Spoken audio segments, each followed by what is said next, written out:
A sales dashboard is a visual representation of a salesperson, sales team, or the company's sales performance using key metrics.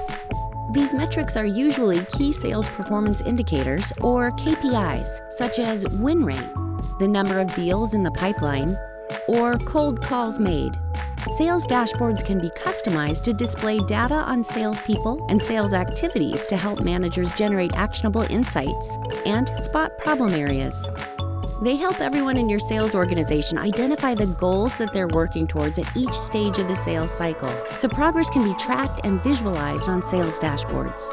As well as using key metrics to monitor sales performance and optimize sales processes, sales dashboards often form the foundation of sales reports and sales presentations, where you can use the easy-to-read data formats to persuade clients and stakeholders to buy into your strategy.